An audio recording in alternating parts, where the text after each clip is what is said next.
এবার আধুনিক ইতিহাসের জনক যাকে বলা হচ্ছে এবং আরও একটা গুরুত্বপূর্ণ টার্ম আমরা জানবো, যেটা হচ্ছে আধুনিক ইতিহাস চর্চার জনক। দেখো, এই প্রশ্নটা বারে বারে আসছে, আমরা ঘুরিয়েও পেয়েছি, আবার এইভাবে পাচ্ছি। নমস্কার, ওয়েলকাম টু বিএসএসিআই। আমি হিস্ট্রি ডিপার্টমেন্ট থেকে সুস্মিতা দে। যেরকমটা কথা ছিল, কম্পিটিটিভ এক্সামের আরও একটা জিকে হিস্ট্রি ক্লাস নিয়ে আজকে আমি হাজির হলাম তোমাদের কাছে। আজকে একটু বেসিক থেকে আমরা শুরু করব। আমি যেরকমটা প্রত্যেকটা ক্লাসে বলে থাকি, যারা আমার ক্লাস ফলো করো নিশ্চয়ই জানো যে কনসেপ্ট ক্লিয়ার হওয়াটা ভীষণ দরকার। তো সেক্ষেত্রে ইতিহাসের ক্ষেত্রে ক্রোনোলজি মেনটেন করে পড়াশোনা করলে খুব ভালো মনে থাকে এবং নিজের ভেতরে ঢুকে যায়। তো সেই হিসেবে একেবারে মূল জায়গা থেকে শুরু করছি এবং আমাদের যে অন্যান্য লাইভ ক্লাসগুলো থাকছে সেখানে কিন্তু মডার্ন ইন্ডিয়ার জায়গাটা বেশি করে জোর দিয়ে পড়ানোর জন্য অন্য অনেক রকম ক্লাস দেওয়া হয়েছে। তাই আমি তোমাদের প্রত্যেককে বলবো যে আমাদের কম্পিটিটিভ এক্সামের এই চ্যানেলটিকে সদা সর্বদা সাথে রাখতে এবং ফলো করতে। তো চলে আসি আজকের পড়াশোনায়। আজকে একেবারে শুরু থেকে, অর্থাৎ কিনা সিলেবাসের যে একদম প্রথমে সিন্ধু সভ্যতা থেকে আমাদের পড়াশোনার জায়গাটা শুরু হচ্ছে, সেখান থেকে আমি বলা স্টার্ট করব এবং প্রত্যেকে বলবো যে খাতা পেন নিয়ে খুব মন দিয়ে শুনতে। খুব ছোট্টর মধ্যে কি কি গুরুত্বপূর্ণ পয়েন্ট আছে, কিভাবে পড়তে হবে এবং বেশ কিছু প্রশ্নের আলোচনা আমি আজকের ক্লাসে দেখাবো। তাহলে শুরু করি।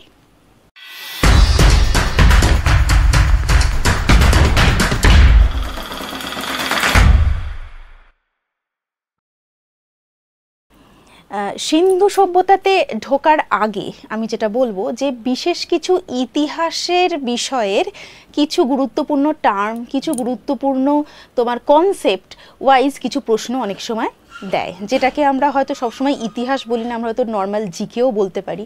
তো সেই ওরিয়েন্টেড কয়েকটা পয়েন্ট আজকে আমি দেখাবো এবং সেটা দিয়ে শুরু করব।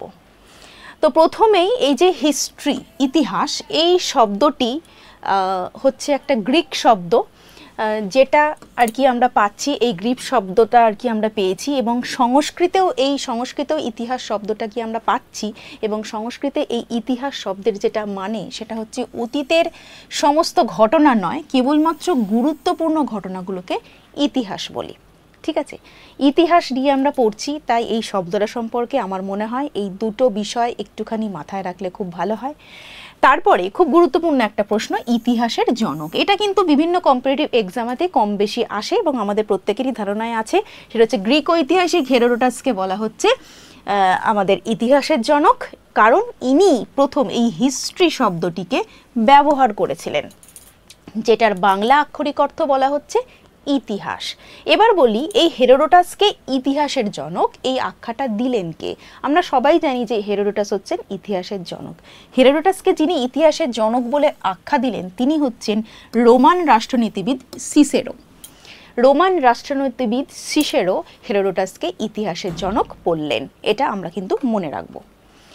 নেক্সট আমরা এবার দেখব যে ইতিহাসের জনক জানলাম, এবার বিজ্ঞানসম্মত ইতিহাসের জনকের নাম আমরা জানব। কেমন?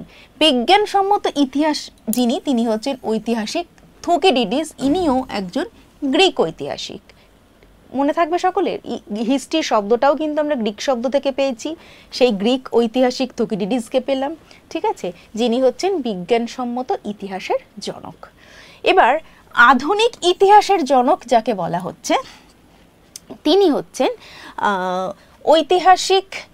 ঐতিহাসিক ব্রিটিশ ঐতিহাসিক বিশপ উইলিয়াম স্ট্রাবস। এনাকে বলা হচ্ছে আধুনিক ইতিহাসের জনক। এবং আরও একটা গুরুত্বপূর্ণ টার্ম আমরা জানবো, যেটা হচ্ছে আধুনিক ইতিহাস চর্চার জনক, father of historiography. Father of historiography হচ্ছেন ইবন খালদুন।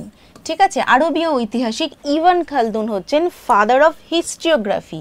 আর ফাদার অফ মডার্ন হিস্ট্রি হচ্ছেন ব্রিটিশ ঐতিহাসিক বিশপ উইলিয়াম স্ট্রাবস। আমরা এই 4-5টা বিষয় একটু খেয়াল রাখবো, কারণ কম্পিটিটিভ এক্সামে নিত্য নৈমিত্তিকভাবেই কোশ্চেনের ধরন চেঞ্জ হচ্ছে। বাধাগতে শুধু একজনই ইতিহাসের জনকের নাম জেনেই আমরা থেমে যাব না, আমরা জাস্ট তার আশেপাশের আরেকটুখানি নলেজ এখানে কিন্তু রাখার চেষ্টা করব, তাতে করে আমাদেরই সুবিধা হবে। এবার চলে আসি যে এই যে ইতিহাস যখন আমরা পড়ি বারবারই এই 3টে যুগের কথা পড়ি, প্রাচীন, মধ্যযুগীয় এবং আধুনিক ইতিহাসের পুরো কাল পর্বটাকে এই তিনটি ভাগে বিভক্ত করে সাজানো হয়েছে। সাজানো হয়েছে মানে ঘটনার ক্রম অনুযায়ী সাজানো হয়েছে। তো এই বিষয়টি যে তিনটে পর্যায়ে যিনি প্রথম ভাগ করলেন তিনি হলেন ক্রিস্টোফার সেলরিয়াস। তিনি প্রথম এই তিনটে যুগের বিভাজনটা আমাদের সামনে আনেন এবং এটাকে বলা হয় ত্রিপাক্ষিক বিভাজন। কেমন? ত্রিপাক্ষিক বিভাজন। আচ্ছা, এবার ইতিহাস মানেই আমরা অতীতকালের কিছু গুরুত্বপূর্ণ ঘটনা জানছি। যে কোনো ঘটনায় যদি না সেটায় সাল তারিখ ডেট থাকে তাহলে কিন্তু তার আমরা ঠিক মতো করে ধারণা করতে পারি না। যেমন আমরা যদি আমাদের নিজেদেরই বয়সের হিসাবটা দিতে যাই তাহলে ডেট অফ বার্থটা দিয়েই কিন্তু বলি, কত সালে মাধ্যমিক দিয়েছি সেটাও কিন্তু আমরা ডেট বা সাল দিয়েই মনে রাখি। তো এক্ষেত্রে আমাদের ইতিহাসের সম্পূর্ণ বিষয়টা পড়ার জন্য অনেক সাল তারিখ আসে। তো সেই সাল তারিখের হিসেবটা ঠিক কেমনভাবে করা হয়েছে সেটার জন্য কয়েকটা পরিভাষাও ইউজ করা হয়। সেই পরিভাষাগুলোর ব্যাখ্যাটা আমি খুব ছোট করে দেওয়ার চেষ্টা করব। এটা শুধুমাত্র ইতিহাস বলে না, এটা একটা কমন জেনারেল নলেজ। এটা ইংলিশের আনরিটেন প্যাসেজ করতে গিয়েও তোমাদের সামনে আসতে পারে বা অন্য যে কোনো ক্ষেত্রে কিন্তু এই বিষয়টা দরকার লাগে। আচ্ছা, খ্রিস্টপূর্বাব্দ বা বিসি, আমরা যখন অশোকের টাইমের ইতিহাস পড়ি তখন কিন্তু আমরা সবসময়তেই দেখি যে অমুক খ্রিস্টপূর্বাব্দে উনি এই করেছিলেন তাই করেছিলেন। হ্যাঁ, চন্দ্রগুপ্তের কথাও যখন পড়ি তখন কিন্তু খ্রিস্টপূর্বাব্দ এই পরিভাষাটা পারি। এই খ্রিস্টপূর্বাব্দ কথাটার মানে কি? সেই খ্রিস্টপূর্বাব্দ যেটাকে ইংরাজিতে বলা হচ্ছে বিসি, অর্থাৎ কিনা বিফোর ক্রাইস্ট। বিফোর ক্রাইস্ট মানে কি? যীশু খ্রিস্টের জন্মের আগেকারের সময়, সেটাকে আমরা বলছি বিফোর ক্রাইস্ট। কেমন? বিসি, বিসি পুরো ফুল ফর্ম হচ্ছে বিফোর ক্রাইস্ট। এবং খ্রিস্টাব্দ অর্থাৎ কিনা এডি, অর্থাৎ কিনা যীশু খ্রিস্টের জন্ম হয়ে গেল তার পরের সময়টার যে কাল গণনা করা হচ্ছে তখন আমরা এডি বলছি। এই এডি বা খ্রিস্টাব্দ, এডির ফুল ফর্ম হচ্ছে অ্যান্নো ডমিনি। এডির ফুল ফর্ম হচ্ছে অ্যান্নো ডমিনি। যদিও এখন এডি যত না বেশি ইউজ করা হয় তার থেকে সিই বা কমন এরা বলে কথাটি বেশি করে উল্লেখ করা হয়। এডিও যা, সিইও কিন্তু তাই। এডি হচ্ছে অ্যান্নো ডমিনি, সিই হচ্ছে কমন এরা। কেমন? এবার আমরা যখন সেই ছোটবেলায় ইতিহাস পড়া শুরু করেছিলাম তখন সেই আদিম মানুষের কথা, আদিম মানুষ কি করেছে না করেছে বিভিন্ন রকমের আমরা তথ্য বইতে পড়তাম, গল্পের মতো তখন শুনতে বেশ ইন্টারেস্টিং লাগতো। সেখানে একটা শব্দ আমরা বারবার পেতাম, সেটা হচ্ছে প্রত্নতাত্ত্বিক উপাদান। আশা করি তোমাদের প্রত্যেকের মনে পড়ছে। মানে বিভিন্ন প্রত্নতাত্ত্বিক উপাদানের উপর ভিত্তি করে আমরা এইটা জেনেছি, আমরা ওইটা জেনেছি, সেইটা জেনেছি, এই রকম কিছু কথা আমরা পেতাম। তো সেই প্রত্নতত্ত্ব বা প্রত্নতাত্ত্বিক উপাদানের সাথে যে প্রত্নতত্ত্ব কথাটা শব্দটা আমরা পেয়েছি সেটার ইংরাজি প্রতিশব্দ হচ্ছে আর্কিওলজি। আর্কিওলজি মানে কি? যার এই আর্কিওলজি শব্দটা হচ্ছে একটা গ্রিক শব্দ, এটাকেই বলা হচ্ছে প্রত্নতত্ত্ব। অর্থাৎ কিনা যেটা হচ্ছে প্রত্ন কথার মানে হচ্ছে অত্যন্ত পুরনো বা প্রাচীন। প্রত্ন হচ্ছে প্রাচীন বা পুরনো, এবং তত্ত্ব মানে কি? চর্চা করা হচ্ছে, পুরনো বা প্রাচীন জিনিস নিয়ে চর্চা করছি, সেটাই হচ্ছে প্রত্নতাত্ত্বিক। এবং আরও গভীরে গিয়ে যদি বলি, সেই সব প্রাচীন জিনিস মূলত যেগুলো আমরা মাটি খুঁড়ে পাচ্ছি সেগুলোকেই বলা হচ্ছে প্রত্নতাত্ত্বিক বিভিন্ন বিষয়। ঠিক আছে? তো এই প্রত্নতাত্ত্বিক যে বিষয়গুলো আমরা পাই সেগুলোকে নানাভাবে পরীক্ষা নিরীক্ষার মাধ্যমে কিন্তু আমরা দেখতে পাই যে আমরা ঐতিহাসিক ফ্যাক্টসগুলো আমরা ধারণা করি এবং সেখান থেকে ইতিহাস চর্চা বা ইতিহাস লেখা হয়েছে। নেক্সট, লেখা। এই যে লেখা হয়েছে বললাম, ইতিহাস লেখা তো বিভিন্ন শুধুমাত্র মাটির তলায় পাওয়া বিভিন্ন জিনিস এবং ধরো মুদ্রার ওপর লেখা, হ্যাঁ, শিলমোহরের ওপর লেখা, পাহাড়ের গায়ে লেখা, গুহার গায়ে লেখা, বিভিন্ন ধরনের লেখা কিন্তু আমরা নানা জায়গা থেকেই পেয়েছি প্রাচীনকালের লেখা। সেই লেখা নিয়ে পড়াশোনা আছে, বিভিন্ন রকম পড়াশোনা আছে। তো সেই লিপি উৎকীর্ণ বিদ্যাটাকে বলা হচ্ছে এপিগ্রাফি। লিপির অনুশীলনকে বলা হচ্ছে প্যালিওগ্রাফি। দুটোর মধ্যে কিন্তু পার্থক্য আছে, এপিগ্রাফি আর প্যালিওগ্রাফি। আমি আবারও বলছি এই জায়গাটা পড়াতে গিয়ে, এটা হয়তো আজকে আমি ইতিহাস ক্লাসে পড়াচ্ছি, এটা কিন্তু অ্যাট দ্য সেম টাইম তোমরা ইংলিশেও পেতে পারো বা অন্য বিভিন্ন জায়গাতে পারো, এমনকি জেনারেল জিকে হিসেবেও কিন্তু এই জায়গাটা পেতে পারো। তাই এটার কনসেপ্টটা কিন্তু একেবারে স্বচ্ছ থাকা ভীষণ দরকার। এপিগ্রাফি হচ্ছে লিপি উৎকীর্ণ বিদ্যা আর প্যালিওগ্রাফি হচ্ছে লিপির অনুশীলন। এই দুটো টার্ম যেন কখনো আমাদের গুলিয়ে যায় না। এবার লিপি বলতে আমি একটু আগেই বললাম বিভিন্ন রকমের লিপি হতে পারে, তাম্রলিপি হতে পারে, গুহালিপি হতে পারে, শিলালিপি হতে পারে, স্তম্ভলিপি হতে পারে, বিভিন্ন রকমের লিপি। সেই লিপি নিয়ে পড়াশোনার এই দুটো বিষয়ের কথা এখানে তুলে ধরলাম। আচ্ছা, ভারতের প্রাচীনতম তাম্রলেখ, তার একটা উদাহরণ এখানে দেওয়া হয়েছে। উদাহরণ হচ্ছে তোমার সোহগের তাম্রলেখ হচ্ছে ভারতের একটি প্রাচীনতম তাম্রলেখ।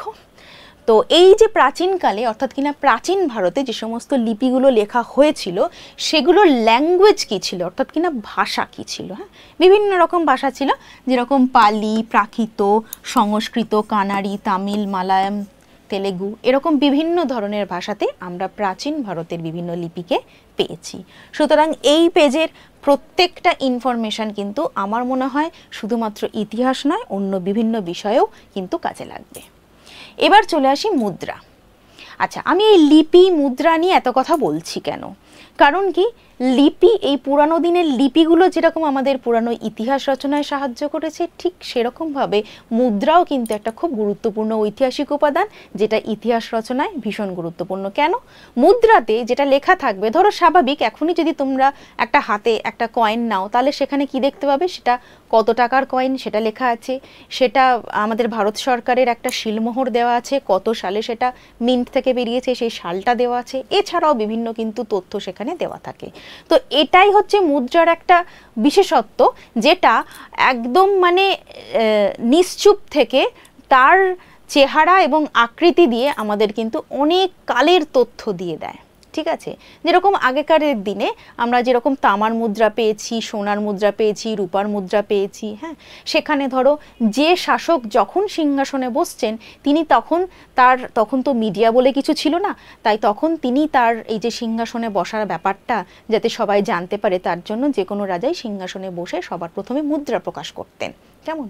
এবার সেই রাজা তিনি যে রিলিজিয়ানের বিশ্বাসী, তিনি সেই ধর্মের কোনো দেবদেবী হোক, যদি তিনি মুসলিম ধর্মের হন তাহলে কিছু কোরআনের হায়াত বা ছবি, হ্যাঁ, এরকম বেশ কিছু লিখে, নিজের নাম লিখে, বা তিনি যদি কোনো খলিফাকে সেটা উৎসর্গ করছেন তার নাম লিখে, এরকম বিভিন্ন তথ্য দিয়ে কিন্তু মুদ্রা প্রকাশ করতেন। তার ফলে কি আমরা জানতে পাচ্ছি সেই যুগের সময়কাল জানতে পাচ্ছি, সেই যুগের ধর্মবিশ্বাস জানতে পাচ্ছি, সেই যুগের ভাষা জানতে পাচ্ছি, এবং সেই সময় কে সিংহাসনে বসলেন সেটাও জানতে পাচ্ছি। তাহলে একটা লিপি, মুদ্রার ওপর লেখা কিছু জিনিস কিন্তু আমাদের অনেক তথ্য দিল। এখানেই শেষ নয়, সেই মুদ্রাটা যে ধাতু সেটা কিন্তু আমাদেরকে বলে দিল কি, যদি সোনার ধাতু হয় তাহলে আমরা বলতেই পারি যে সেই যুগে মোটামুটি আর্থিক সমৃদ্ধি ছিল। আবার রূপা বা তামার মুদ্রাও হতে পারে।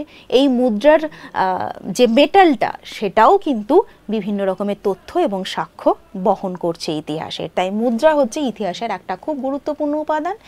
সেই মুদ্রা যেটাকে বলা হচ্ছে পাঞ্চমার্ক কয়েন, অর্থাৎ কিনা ছাপযুক্ত মুদ্রা, ঠিক আছে, যে মুদ্রার কথা আমি এতক্ষণ বললাম সেটাকে বলা হচ্ছে পাঞ্চমার্ক মুদ্রা। এটা হচ্ছে খুব গুরুত্বপূর্ণ একটা বিষয়। এবং প্রথম মুদ্রা চালু করেছিলেন ব্যাকট্রীয় গ্রিক রাজা মিনান্দার। ঠিক আছে, এছাড়াও আমরা কুষাণদের হাত ধরে ভারতে প্রথম স্বর্ণমুদ্রা পেয়েছি, এবং এই মুদ্রার পঠন পাঠনকে ইংরেজিতে বলা হয় নিউমিসম্যাটিক্স। নিউমিসম্যাটিক্স এটাও খুব গুরুত্বপূর্ণ একটা টার্ম, এটাও কিন্তু তোমাদেরকে মাথায় রাখতে হবে। মুদ্রার পঠন পাঠনকে বলা হচ্ছে নিউমিসম্যাটিক্স। নেক্সট, তো এই মুদ্রা সংক্রান্ত আরও কিছু তথ্য, যেটা আমি একটু আগে বললাম যে স্বর্ণমুদ্রা আমরা স্বর্ণমুদ্রা পেয়েছিলাম ভারতে প্রথম কুষাণদের হাত ধরে, ভীম কোদভিসেসের হাত ধরে আমরা প্রথম স্বর্ণমুদ্রা পেয়েছিলাম। ঠিক আছে, তাছাড়াও সীসার মুদ্রা পেয়েছিলাম মৌর্যদের হাত ধরে। মুদ্রা থেকে বিভিন্ন বিষয়, বংশ পরিচয়, ভাষা, ধর্ম, সংস্কৃতি, দেবদেবীর মূর্তি সবটাই কিন্তু ভীষণভাবে গুরুত্বপূর্ণ।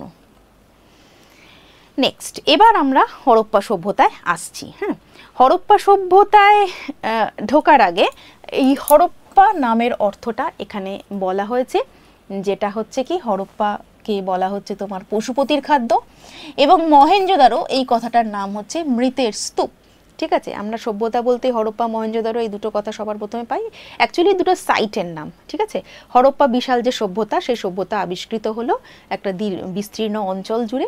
তো সেই বিস্তীর্ণ অঞ্চলের দুটো গুরুত্বপূর্ণ কেন্দ্র হচ্ছে হরপ্পা এবং মহেঞ্জোদারো। তো কি হলো ব্যাপারটা, মানুষ সভ্যতার পথে এগোচ্ছে, অনেক সভ্য হচ্ছে এবং তার সেই চলার পথে তার জীবনের মানকে এবং তার জীবনযাত্রাকে অনেক বেশি সহজ করার জন্য প্রতিনিয়তই মানুষ কিন্তু নানা রকম আবিষ্কার করে চলেছে, যেটা বর্তমানেও চলছে। তো সেই হরপ্পার যুগে মানুষ যখন সভ্যতার অগ্রগতির একেবারে প্রথম সোপানে রয়েছে, সেই সভ্যতাকে আমরা বিরাট এক সভ্যতা পেয়েছি ভারতবর্ষ তথা ভারতবর্ষের মানে ভারতীয় উপমহাদেশ জুড়ে। তো সেই সভ্যতার আবিষ্কার যারা করলেন, দুজন ঐতিহাসিক, ভারতীয় ঐতিহাসিক পাচ্ছি, এবং তাছাড়াও আমরা ব্রিটিশ প্রত্নতত্ত্ববিদ পাচ্ছি আলেকজান্ডার কানিংহ্যামকে, যিনি এই সিন্ধু সভ্যতা বা ইন্ডাস ভ্যালি সিভিলাইজেশন সভ্যতা আবিষ্কারের ক্ষেত্রে খুব গুরুত্বপূর্ণ ভূমিকা পালন করছেন। এবং ভারতীয় হিসেবে রাখালদাস বন্দ্যোপাধ্যায়, দয়ারাম সাহানি, এই দুজনের গুরুত্ব কিন্তু কিছু কম নয়। ঠিক আছে, তো যাই হোক, আমরা রাখালদাস বন্দ্যোপাধ্যায়ের হাত ধরে 1922 খ্রিস্টাব্দে মহেঞ্জোদারোকে খুঁজে পাচ্ছি, এবং দয়ারাম সাহানি হরপ্পায় খনন কার্য চালাচ্ছেন 1921-এ। এই দুটো নাম এবং সাল খুব ভালো করে মনে রাখবো।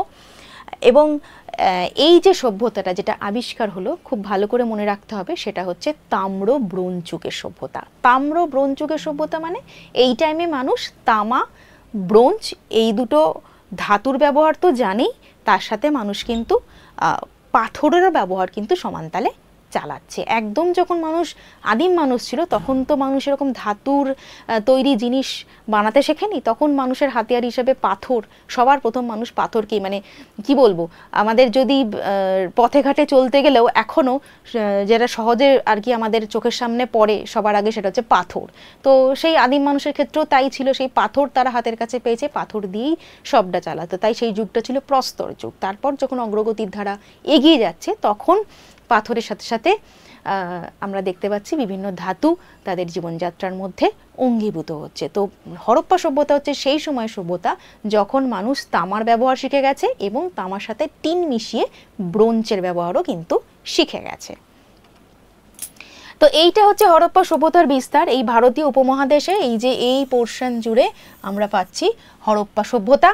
তো এই যে বলছিলাম যে তামা তারা ইউজ করছে, সেই তামাটা যেখানে হরপ্পা সভ্যতার মধ্যে আর কি তামার খনি যেটা ছিল, কপার মাইন যেটাকে বলছি, সেটা হচ্ছে রাজস্থানের খেতড়িতে ছিল কপার মাইন, যেখান থেকে তারা তামা তুলতো এবং তামাকে ব্যবহার করত।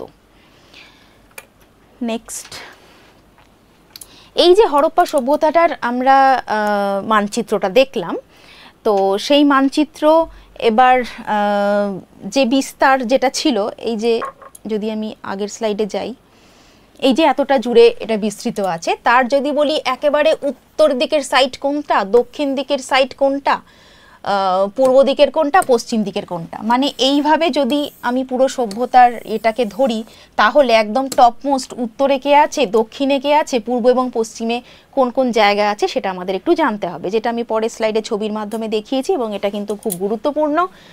মান্ডাকে পাচ্ছি জম্মু কাশ্মীরে, এই মান্ডা কেন্দ্র যেটা চিনাব নদীর তীরে অবস্থিত। দক্ষিণে হচ্ছে দাইমাবাদ যেটা মহারাষ্ট্রে অবস্থিত। পূর্বে হচ্ছে আলমগীরপুর উত্তরপ্রদেশে পড়ছে, এবং পশ্চিমে যেটা আমরা পাকিস্তানে পড়ছে এটা হচ্ছে সুটকা কেন্দর। এই চারটে জায়গাকে আমরা ঠিক চারটে দিকে পাচ্ছি, উত্তর, দক্ষিণ, পূর্ব, পশ্চিম। এইভাবেই কিন্তু আমরা এটা মনে রাখবো, বিভিন্ন কম্পিটিটিভ এক্সামে এটা কিন্তু নানাভাবে আসে। এবং আমি খেয়াল করবে যে প্রত্যেকটাতে আমি পাশে পাশে নদীর নাম লিখে রেখেছি। হ্যাঁ, প্রত্যেকটা কেন্দ্রের পাশ দিয়ে কোন নদী বয়ে গেছে এটা আমি লিখে রেখেছি। কারণ কি, এটা আমাদের মনে রাখতে হবে। এটা থেকেও কিন্তু বিভিন্ন প্রশ্ন আসে, আমি জাস্ট একটু পরেই প্রশ্নের ধরন দেখাবো। আচ্ছা, হরপ্পা সভ্যতাতে প্রায় ১৫০০টি কেন্দ্র মানে এক একটা জায়গা, সাইট, হ্যাঁ, আবিষ্কৃত হয়েছে। তার মধ্যে হরপ্পা, মহেঞ্জোদারো, আলমগীরপুর এগুলো হচ্ছে খুব গুরুত্বপূর্ণ। আর চারটে প্রধান হচ্ছে এই হরপ্পা, মহেঞ্জোদারো, লোথাল আর কালিবঙ্গান। এই চারটেকে আমরা একটু বেশি গুরুত্ব দিচ্ছি। তো হরপ্পা সভ্যতা যখন আমরা পড়ব, তখন অবশ্যই তার সাথে আমরা হরপ্পার সাথে বিভিন্ন দেশের বাণিজ্যিক যোগাযোগ পড়ব, খাদ্য পড়ব, গৃহপালিত পশু, বন্য পশুর ব্যাপারে জানবো, পোশাক পরিচ্ছেদ, প্রধান অলংকার, দেবদেবী, এই সবগুলো আমাদের জানতে হবে। আমি অল্প অল্প একটু বলে দিচ্ছি।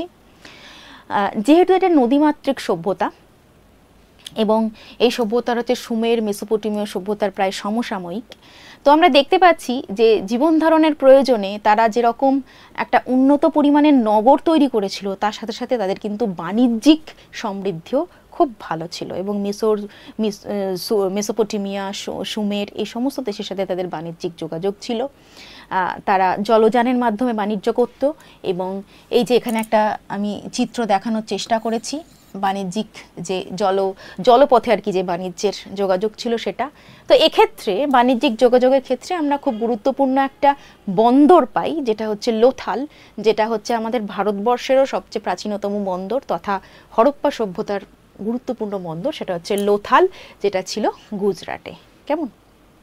এবার যদি বলি খাদ্যসমূহ, তখন তারা যে যে বিষয়গুলো কালটিভেট করতে শিখেছে সেই সমস্ত জিনিসগুলো তাদের খাবার দাবারের তালিকায় ছিল, যেরকম জব বলো, গম বলো, এই ধরনের বেশ কিছু জিনিস, শাকসবজি, ফল, তারপরে তারা বিভিন্ন পশুর মাংস, এগুলোও তারা খেতে শিখেছিল।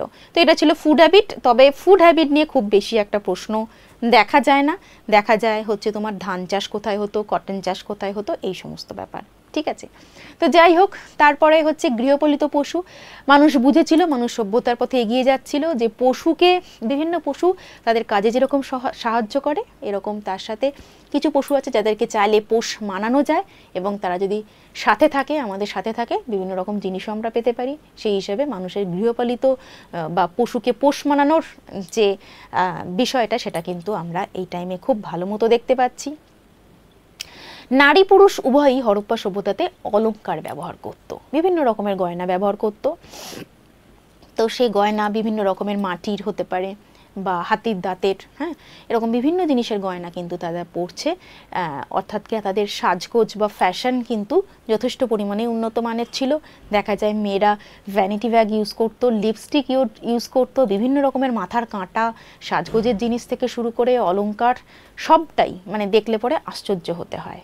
ঠিক আছে, আর যদি পোশাকের ব্যাপারে বলি, তাহলে নারী পুরুষ উভয়ই কিন্তু দুই খণ্ডে পোশাক পরতো, মানে সেপারেট, ওপরের একটা খণ্ড, নিচের একটা খণ্ড, এরকম পোশাক তারা পরতো। আর দেবদেবীর কথা আমি বলছি, এক্ষুনি বলবো। এই যে এখানে যে শিলমোহরগুলো দেখা যাচ্ছে, এই যে এটা এটা এটা এই যে এগুলো হচ্ছে সমস্ত আর কি শিলমোহর, যেগুলো আমরা পেয়েছি, যেটা আমাদেরকে বলছে যে তাদের যে ধর্মচারণের ব্যাপারটা, সেটা কিন্তু খুব গুরুত্বপূর্ণ ছিল। বিশেষ করে তাদের ধর্মচারণ মানে কিন্তু আমরা দেখেছি প্রকৃতির পুজো, হ্যাঁ, নেচার, প্রকৃতির পুজোটাই আমরা বেশি করে দেখেছি। বিভিন্ন প্রাকৃতিক শক্তি, যেরকম সূর্য, তারপরে তোমার চন্দ্র, বায়ু, এই ধরনের বিষয়গুলোকে তারা, ঝড় বৃষ্টি, হ্যাঁ, যেগুলোকে তারা ভয় পাচ্ছে কোনো কারণে বা যেগুলোর প্রয়োজনীয়তা আছে, মাতৃদেবী অর্থাৎ কিনা ধরিত্রী মা, যেখান থেকে ফসল উৎপন্ন হচ্ছে, এই সমস্ত কিছুকে তারা পুজো করছে, গাছকে পুজো করছে, হ্যাঁ, পাখি হিসেবে দেখছি তারা পায়রাকে পুজো করছে, হ্যাঁ, বিভিন্ন গাছেরও পুজো করছে। এবং দেবদেবীর কথা যদি বলি, তাহলে কিন্তু মেইনলি মাতৃশক্তির আরাধনার ব্যাপারটা আমরা এখানে দেখেছি হরপ্পার যুগে। মাতৃশক্তি, যেটা কিনা প্রোডাকশন, মানে হচ্ছে উৎপাদনের একটা প্রতীক, হ্যাঁ, ধরিত্রী মা যেখান থেকে উৎপাদন হচ্ছে, কেমন, সেরকমই নারী পুরুষের মধ্যে নারীকেই, নারী শক্তিকেই তারা বেশি করে উপাসনা করার একটা চল আমরা দেখছি। কারণ কি, তারা মনে করছে নারীকে, নারী শক্তিকে উৎপাদনের প্রতীক হিসাবে। সেই কারণে আমরা প্রচুর নারী মূর্তি সেখানে পেয়েছি। এবং তার সাথে অবশ্যই পেয়েছি এই যে এই শিলমোহরটি যেটা দেখা যাচ্ছে, এটা আদি শিবের একটা শিলমোহর, যেখানে শিবের আমরা দুটো শিংওয়ালা মাথা দেখতে পাচ্ছি, তিনটে মুখ, এবং যাকে চারিদিক দিয়ে ঘিরে আছে পাঁচটি পশু। কী কী পশু? বাঘ, হাতি, গন্ডার বাঘ এবং মোষ এবং হরিণ, এই পাঁচটা পশু ওপরে নিচে মিলিয়ে এই শিবের চারধারে কিন্তু রয়েছে। পাঁচটি পশুর কথা, এই পাঁচটি পশুর কথা আমরা মনে রাখবো। যোগী, একেবারে ধ্যানী একটা পশ্চারে আমরা এখানে এটা দেখতে পাচ্ছি। অধ্যাপক ব্যাসাম এটাকে বলছেন, এই চিত্রটাকে বলছেন, এটা একটা শিলমোহরের উপর পাওয়া গেছে, এটাকে বলছেন আদি শিব। ঠিক আছে, অন্যদিকে জন মার্শাল বলছেন এটা হচ্ছে পশুপতি শিব, চারিদিকে পশু দ্বারা পরিবেষ্টিত, এটাকে তাই পশুপতি শিব বলে নামাঙ্কিত করছেন জন মার্শাল। কেমন? নেক্সট, এবার হচ্ছে লিপি। সেই একটু আগে লিপির কথা বলছিলাম, অত্যন্ত গুরুত্বপূর্ণ একটা বিষয় লিপি, যেটা হরপ্পার যুগেও মানুষের বিভিন্ন শিলমোহরে বা এই যে একটু আগে যেগুলো দেখাচ্ছিলাম, সেখানে কিন্তু বিভিন্ন লিপি, লেখা সব কিছু ছিল। এক ঝলক দেখাই, এই ধরনের লিপি আমরা পেয়েছি হরপ্পার মানুষের কাছ থেকে, যেগুলো খানিকটা ছবির মতো দেখতে। হ্যাঁ, এক একটা ছবি, যে কোনোটা হচ্ছে মাছের মতো দেখতে, কোনোটা হয়তো ফুলের মতো দেখতে, হ্যাঁ, কোনোটা এরকম একটা বেড়ার মতো দেখতে, ঘরের মতো দেখতে, এই রকম কিন্তু আমরা ছবির মতো কিছু অক্ষর পেয়েছি। তাই ছবির মতো বলে এটাকে বলা হচ্ছে পিক্টোগ্রাফিক লিপি। এই ধরনের লেখা সিন্ধুর মানুষ লিখত, অর্থাৎ কিনা এটার মাধ্যমে আমাদের কাছে একটা বিষয় স্পষ্ট হয়ে ওঠে যে সিন্ধুর মানুষ কিন্তু স্বাক্ষর ছিল। কিন্তু গুরুত্বপূর্ণ বিষয় হচ্ছে এই এত কিছু তারা লিখে রেখে গেছে এতদিন আগে, আমরা কিন্তু এখনো পর্যন্ত সম্পূর্ণ সেগুলো পাঠোদ্ধার করে উঠতে পারিনি। পাঠোদ্ধারের কাজ চলছে। তবে এই রিসার্চে, এই লিপি পাঠোদ্ধারের রিসার্চ করতে গিয়ে যেটা দেখা গেছে যে সিন্ধু লিপির একটা খুব গুরুত্বপূর্ণ বৈশিষ্ট্য আছে, সেটা হচ্ছে লিপিটা শুরু হচ্ছে ডান দিক থেকে, বাঁ দিক থেকে ডান দিকে, আবার এখান থেকে গিয়ে আবার সেটা বাঁ দিকে ফিরে আসছে। এইভাবে কিন্তু ওরা লিখতো। ঠিক আছে, আমরা যেরকম লিখি কি বাঁ দিক থেকে ডান দিকে গেলাম, আবার বাঁ দিকে চলে এলাম, আবার এদিকে গেলাম, কিন্তু ওখানের ধরনটা একটুখানি অন্যরকম ছিল। এটাকে বলা হচ্ছে বর্নেনস্টাইন টাইপ একটা লেখার ধরন। এই লেখাটা আমরা পেয়েছি সিন্ধুবাসীর কাছ থেকে। প্রায় 270টি অক্ষর আবিষ্কৃত হচ্ছে, যেগুলো মানে পরীক্ষা নিরীক্ষা চলছে এবং পাঠোদ্ধার করা চলছে। মুম্বাইয়ের টাটা ইনস্টিটিউট অফ ফান্ডামেন্টাল রিসার্চের প্রধান S.R. রাও 900টি শিলমোহরের লিপি এখনো পর্যন্ত পাঠোদ্ধার করতে সক্ষম হয়েছেন। আশা করা হয় যে এই লিপির পাঠোদ্ধার ব্যাপারটা যত পরিমাণে এগিয়ে যাবে, আমরা কিন্তু সিন্ধু সম্পর্কে আরও অনেক অনেক তথ্য কিন্তু পাবো। ঠিক আছে, এবার চলে আসি কিছু প্রশ্নে, যে ধরনের প্রশ্নগুলো কম্পিটিটিভ স্টাডিতে, কম্পিটিটিভের এক্সামে এর আগে কখনো এসেছে, সেরকম প্রশ্নগুলোই কিন্তু এখানে তুলে এনেছি। তো প্রথম যেটা প্রশ্ন এখানে দেখা যাচ্ছে সেটা হচ্ছে সিন্ধুর প্রাচীন বন্দর কোনটা ছিল। আশা করি আমার ক্লাসটা যারা পুরোটা শুনছো তারা কিন্তু বুঝতেই পারছো যে প্রাচীন বন্দর ছিল লোথাল। আমি কিন্তু বলার সময়তে বলেছিলাম এটা হচ্ছে গুজরাটে। কেমন? লোথাল হচ্ছে গুজরাটে, এবং এটা ভাগোয়া নদীর তীরে অবস্থিত গুজরাটের একটি বন্দর। কেমন? নেক্সট কোশ্চেন, ভারতীয় প্রত্নতত্ত্বের জনক। আমি সেই একদম প্রথমে কিছু টার্ম পড়াচ্ছিলাম যখন, আশা করি প্রত্যেকের মনে আছে যে যেরকম ঐতিহাসিকের নাম, মানে ঐতিহাসিক ইতিহাসের জনক থেকে শুরু করে বিভিন্ন রকম আর্কিওলজির বেশ কিছু তথ্য দিয়েছিলাম, কারণ কি এরকম বিষয়গুলো এখানে আসে। ঠিক আছে, তো এখানে প্রশ্নটা দেওয়া হয়েছে যে ভারতীয় প্রত্নতত্ত্বের জনক কাকে বলা হচ্ছে। আনসার হচ্ছে আলেকজান্ডার ক্যানিংহ্যাম হচ্ছেন ভারতীয় প্রত্নতত্ত্বের জনক। ঠিক আছে, এবং অনেক সময় যদি বলা হয় যে ফাদার অফ মডার্ন আর্কিওলজি, অর্থাৎ কিনা আধুনিক প্রত্নতত্ত্বের জনককে, তখন আমরা যে নামটা বলবো সেটা হচ্ছে স্যার উইলিয়াম ম্যাথু ফ্লিন্ডার্স। ইনি হচ্ছেন আধুনিক প্রত্নতত্ত্বের জনক। এটা হচ্ছে একটা এক্সট্রা ডেটা যেটা এর সাথে যায়, তাই এখানে বলে রাখলাম। এবার বলা হচ্ছে যে হরপ্পার কোন অঞ্চল ধান চাষের সঙ্গে যুক্ত, কোন অঞ্চল ধান চাষের সঙ্গে যুক্ত। তো এখানে দেখা যাচ্ছে যে লোথাল এবং রংপুর এই দুটো জায়গাতে আমরা দেখতে পাচ্ছি হরপ্পার এই দুটো সাইটে কিন্তু ধান চাষ বেশ ভালো মতো হতো। এখানে লোথাল অপশানে দেওয়া আছে, অবশ্যই লোথাল হবে উত্তর। তার সাথে কিন্তু আমরা রংপুর মনে রাখবো, কারণ আমরা যে পরীক্ষাটা দিতে যাচ্ছি সেখানে লোথালের জায়গায় রংপুরটাও অপশানে থাকতে পারে। কেমন? আচ্ছা, এর সাথে আমি আর একটা পয়েন্ট বলে রাখি, সেটা হচ্ছে এখানে যেরকম ধান চাষের কথা বলা হলো, সেরকমই কটন বা তুলো। প্রাচীন ভারতে আমরা কটন বা তুলা চাষ পেয়েছি। তো সেই তুলা চাষ পেয়েছি কোথায়? তুলা চাষ পেয়েছি মেহেরগড়ে। ঠিক আছে, মেহেরগড়ে আমরা প্রথম তুলার চাষ দেখেছি। মেহেরগড় সভ্যতা হচ্ছে আরও একটি সভ্যতা যেটা হরপ্পা সভ্যতার থেকে কিছুটা প্রাচীন, এবং এই সভ্যতাতে আমরা একটা গ্রামকেন্দ্রিক সভ্যতা দেখেছিলাম। এই সভ্যতার মানুষ কিন্তু তুলোর চাষ জানতো। আচ্ছা, নেক্সট প্রশ্ন। নেক্সট হচ্ছে বলা হচ্ছে যে নিম্নলিখিত হরপ্পা প্রত্নতত্ত্বগুলির মধ্যে কোনটি গুজরাটে অবস্থিত নয়? ভেরি ইম্পর্টেন্ট প্রশ্ন, গুজরাটে অবস্থিত নয়। এর মধ্যে কিন্তু বারবারই আমরা লোথালকে পেয়ে গেছি, যেটা কিন্তু গুজরাটে, অর্থাৎ কিনা লোথাল কিন্তু হবে না, তাই তো? লোথাল কিন্তু হবে না। তো এখানে সুরকোটাটা আর ডোলাভিরা এই দুটোও কিন্তু গুজরাটেই অবস্থিত। কেমন? এখানে উত্তর হবে বানওয়ালি, কারণ বানওয়ালি হচ্ছে হরিয়ানাতে। তাহলে গুজরাটে অবস্থিত নয় যে কেন্দ্রটি, সেটা হচ্ছে বানওয়ালি। কেমন? আমরা সব সময় কিন্তু চেষ্টা করব যখনই যে প্রশ্নের উত্তর করছি তার সাথে 4টে অপশনে যেটা আছে সেগুলো সম্পর্কেও কিছু কিছু তথ্য আমাদের সংগ্রহের মধ্যে রাখতে। আচ্ছা, আমরা প্রত্যেকে জানি হরপ্পাতে একেবারে আধুনিক নগরের মতো বাড়ি তৈরি হয়েছিল, একতলা দোতলা বাড়ি, বাঁধানো রাস্তা, সেখানে তারা পোড়া ইটের তৈরি বাড়ি বানাতো, তারা ইট বানাতে জানতো। তো সেই ইটগুলো কেমন ছিল? করাত জাতীয় যন্ত্রের সাহায্যে তৈরি, উন্মুক্ত ছাঁচে তৈরি, হাতে তৈরি, না বাটালির সাহায্যে তৈরি? তারা উন্মুক্ত ছাঁচে ইট বানাতো। কেমন? উন্মুক্ত ছাঁচে তারা ইট তৈরি করত। আচ্ছা, এবার কি বলছে? মহেঞ্জোদারো ধ্বংসাবশেষ কে আবিষ্কার করলেন? একদম প্রথমে কিন্তু আলোচনা করেছিলাম, দুজন ভারতীয় ঐতিহাসিকের কথা বলছিলাম। তো মহেঞ্জোদারো ধ্বংসাবশেষ যিনি আবিষ্কার করছেন তিনি হচ্ছেন রাখালদাস ব্যানার্জি। রাখালদাস ব্যানার্জি মহেঞ্জোদারোর আবিষ্কার করছেন এবং সালটা কিন্তু আমি তখনও মেনশন করেছিলাম, এখন আরও একবার বলছি, সালটা হচ্ছে 1922। কেমন? নেক্সট কি বলছে? হরপ্পার মানুষ কোন দেবতার পুজো করতো না? ভেরি ইম্পর্টেন্ট, কোন দেবতার পুজো করতো না? আমি একটু আগে ধর্মবিশ্বাস সম্পর্কে কিন্তু বেশ খানিকটা তথ্য দিয়েছি। অপশানে দিচ্ছে শিব, বিষ্ণু, পায়রা, স্বস্তিক। কেমন? তো আশা করি যারা ক্লাসটা ভালো করে শুনেছে তারা কিন্তু উত্তরটা দিতে পারবে, কারণ শিব ও এখানে বলছে পুজো করতো না, শিবকে আমরা ছবি সহ পেয়ে গেছি, সুতরাং শিব হবে না।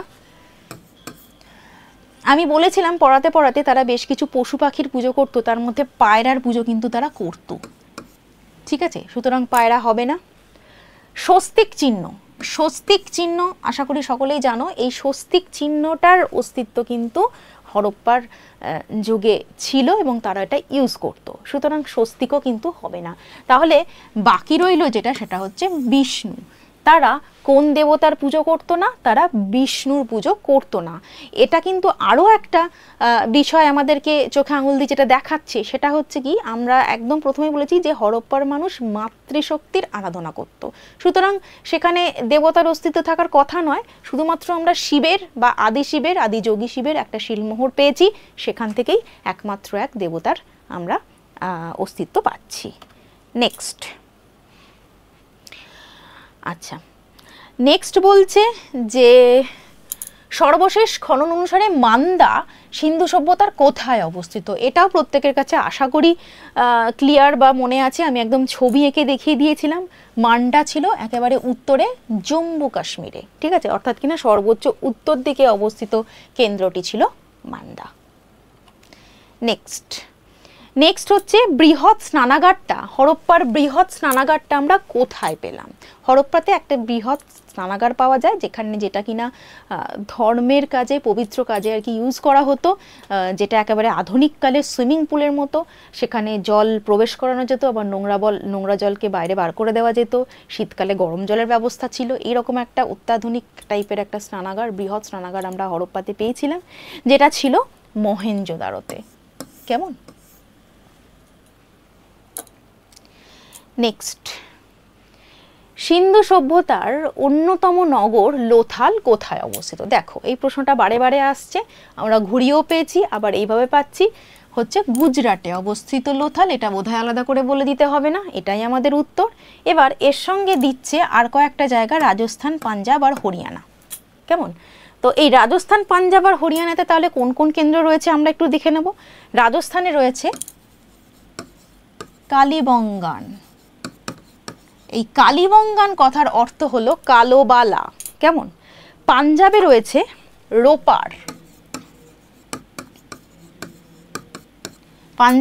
রোপার, এবং হরিয়ানাতে আমরা পেয়েছি রাখিগড়ি। এছাড়াও আমরা খানিকক্ষণ আগে হরিয়ানাকে পেয়েছি। তো যাই হোক, আমাদের এখানে জানতে চাওয়া হয়েছিল লোথাল কোথায় অবস্থিত, সেটার উত্তর হচ্ছে গুজরাট, এবং বাকি যে সমস্ত রাজ্যগুলোর নাম দেওয়া আছে সেখানে কি কি সাইট আছে সেগুলোও কিন্তু এখানে বলে দেওয়ার আমি চেষ্টা করলাম। সিন্ধু সভ্যতা কে আবিষ্কার করেন? খুব গুরুত্বপূর্ণ একটা প্রশ্ন, সিন্ধু সভ্যতা কে আবিষ্কার করেন। এখানে দেখো অপশানটা দেওয়া উচিত ছিল যেটা, সেটা হচ্ছে স্যার জন মার্শাল। কারণ স্যার জন মার্শালের তত্ত্বাবধানে এই যে সিন্ধু সভ্যতা, অ্যাকচুয়ালি সিন্ধু সভ্যতা বলতে যেটা বোঝাচ্ছে যে সিন্ধু নদীর তীর বরাবর যে বৃহৎ সভ্যতাটাকে আমরা পেলাম, যেটা ম্যাপে তোমাদের ছবি দেখাচ্ছিলাম, সেই পুরো সভ্যতাটা আবিষ্কারের ক্ষেত্রে নেপথ্যে যিনি তত্ত্বাবধায়ক হিসাবে কাজ করেছিলেন। হ্যাঁ, কারণ এক একটা সাইট তো এক একজন আবিষ্কার করেছেন, যেরকম রাখালদাস বন্দ্যোপাধ্যায়কে পেয়েছি, দয়ারাম সাহানিকে পেয়েছি হরপ্পা এবং মহেঞ্জোদারো আবিষ্কারের ক্ষেত্রে, এবং বাকি কালীবঙ্গান, রোপার, এগুলো এক একজন প্রত্নতাত্ত্বিক আবিষ্কার করেছেন। সুতরাং টোটাল যে সভ্যতাটা, সেটা যেটা যার তত্ত্বাবধানে হয়েছিল সেটা হচ্ছে স্যার জন মার্শালের তত্ত্বাবধানে। কিন্তু এখানে স্যার জন মার্শাল অপশানে দেওয়া হয়নি, তাই এখানে আমাদের উত্তর হবে রাখালদাস বন্দ্যোপাধ্যায়। কেমন? এটা কিন্তু এইভাবেই প্রশ্নটা এসেছিল কোনো একটা পরীক্ষাতে, তাই সেইভাবেই এখানে রাখা হয়েছে। আচ্ছা আচ্ছা, এখানে পরের প্রশ্ন যেটা দিয়েছে সেটা হচ্ছে মহেঞ্জোদারো কোন জেলায় অবস্থিত? ভেরি ইম্পর্টেন্ট, মহেঞ্জোদারোর কথা বারবার পাচ্ছি। মহেঞ্জোদারো হচ্ছে লারকানা জেলায় অবস্থিত। হ্যাঁ, লারকানা জেলায় অবস্থিত ছিল মহেঞ্জোদারো, যেটা বর্তমানে পাকিস্তানে পড়ছে। ঠিক আছে, রাখালদাস বন্দ্যোপাধ্যায় যেটা আবিষ্কার করেছিলেন সেই মহেঞ্জোদারো, যেটা লারকানাতে পড়ছে, লারকানা ডিস্ট্রিক্টে। নেক্সট, এটাও তোমরা সবাই পারবে, সেটা হচ্ছে সিন্ধু সভ্যতায় কোথায় বন্দর আবিষ্কৃত হয়েছে? সেটা হচ্ছে লোথাল, লোথালে হচ্ছে বন্দর।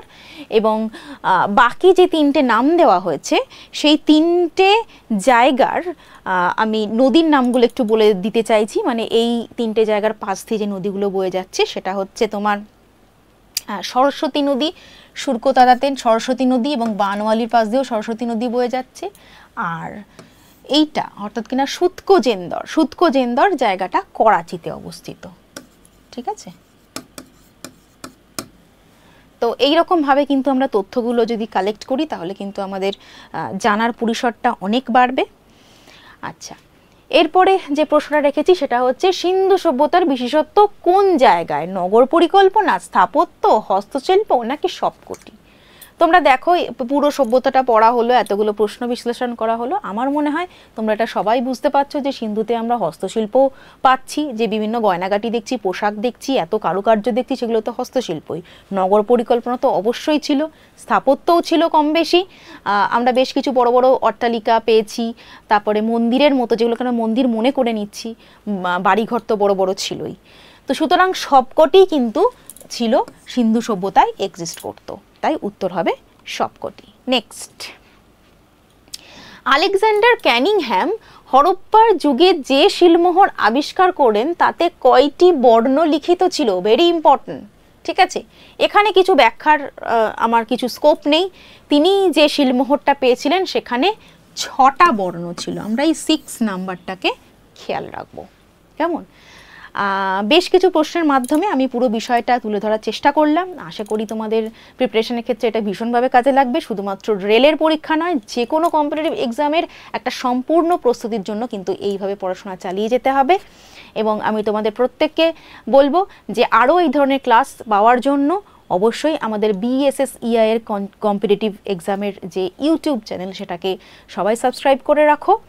তাতে করে যেটা হবে, তোমরা সবার আগে কিন্তু নোটিফিকেশন পেয়ে যাবে যখনই কোনো আমাদের ভিডিও আসবে। এবং এই ধরনের ক্লাস কিন্তু পরস্পর চলতে থাকবে, এবং আমি চেষ্টা করব কন্টিনিউটি মেনটেন করে পড়াশোনাটা এগিয়ে নিয়ে যেতে, যাতে করে প্রত্যেকের সুবিধা হয়। তোমাদের কাজ হচ্ছে এই ক্লাসগুলোকে ফলো করা। বেস্ট অফ লাক সবাইকে, থ্যাংক ইউ।